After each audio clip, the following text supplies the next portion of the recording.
maamulka gobolka Banaadir ayaa ansixiyay qorshaha iyo miisaaniyadda sanadka 2020 ee magaalada Muqdisho.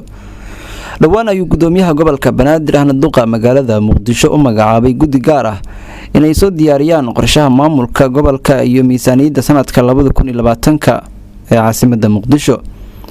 kulan ka dhacay xarunta maamulka gobolka Banaadir oo uu shir gudoomiyay gudoomiyaha gobolka Banaadir ahna duqa magaalada Muqdisho mudane Cumar Maxamuud Maxamed Cumar Filish ayaa lagu soo bandhigay qorshaha iyo miisaaniyadda sanadka 2020 iyadoo kulankaasina ay qayb ka ahaayeen gudoomiye ku-xigeenada gobolka Banaadir, gudoomiyaasha degmooyinka, agaasimayaasha guud, agaasimo waaxyada iyo la taliyaal dhowr ah. waxaana looga dooday qorshaha horumarinta gobolka iyo miisaaniyadda sanadka soo socda ee 2020.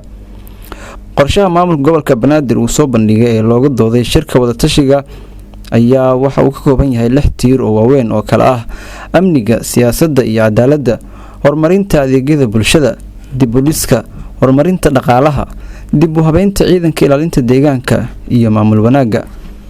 sidoo kale waxa iyana shirka looga dooday miisaaniyadda sanadka 2020 ee dowladda hoose iyadoo doodeer kadib lagu ansixiyay miisaaniyadda oo sanadka soo socda noqonaysa 32,977,123 dollar. miisaaniyaddan ayaa ahaan doonta qeybaha mushaaraadka shaqaalaha, dib u dhiska magaalada, adeegyada bulshada, iibka agabka iyo qarashaadka la xiriira maamulka. gudoomiyaha gobolka Banaadir ahna duqa magaalada Muqdisho oo ka hadlay xiritaanka shirka ayaa sheegay in xilligan ay muhiim tahay in maamulka gobolka uu la yimaado qorshe cad oo lagu hagayo horumarka magaalada Muqdisho.